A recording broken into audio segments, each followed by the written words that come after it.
This is my collage Sunburn. It's my newest piece. I do a lot of digital collaging, taking images from the public domain or my own photography at times, and then mixing them through Photoshop into one concise image, often kind of surreal or whimsical, also at times pessimistic, like we have here. It's called Sunburn because he has these light beams or laser beams shooting out of his eyes, the sun, onto this sunbather is what I call it.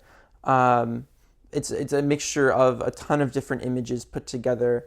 But also what I find really interesting from a lot of other artists, and Max Beckmann is my favorite painter, for example, is that he has a composition or a narrative or a plot in a lot of his works, but at the same time, the narrative is quite irrelevant.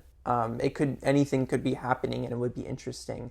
And so I wanted to play with that idea here. And so, it's called Sunburn. There's the action of someone receiving a sort of like comical sunburn. It's only hitting on the chin and the chest, and that's it. It's not even like a full body, and yet it's this whole big otherworldly creature causing a minor inconvenience that doesn't even affect the full body. You know what I mean? And so like anything could be happening in this scene.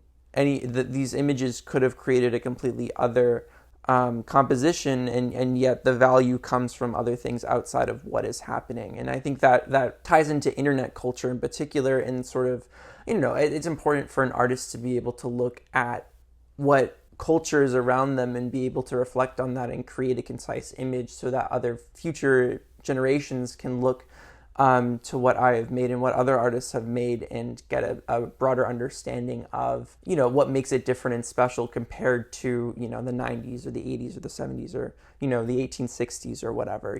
There's a culture of remixing images and ideas and thoughts and just repeating it nonstop to the point that a lot of the original context gets lost. And so, this is probably close to 100 different images, most of them coming from museums that release their photography of their images as open source, and I'll take them and I'll just like reuse them, I'll twist them, I'll turn them, stretch it, place something on top of it, erase half of it and put it back again so that it's like not as pixelated, and until this comes around.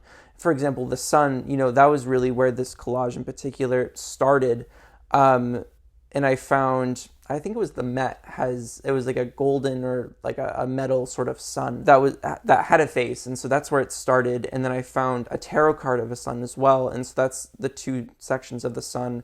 And then I use it's not like a highlighter tool, but I'm forgetting what it's called, but you can like use it and it brightens the image. And I just do that to the extent that it becomes sort of like a highlighter, like very bright in a way that something without the computer can't replicate. And I just did that to the point that it kind of degrades the quality of the color. It's almost like just like a bright white, blinding, I guess you could say. And I did that same with these light beams. And the light beams here, that was also a big part of like what I was thinking of when I started, of like, what is this composition going to be? And that comes from a 1904 etching, I believe. It could be a drawing, but I think it was an etching from Sascha Schneider, which was an inspiration to Robert Eggers, who directed The Lighthouse.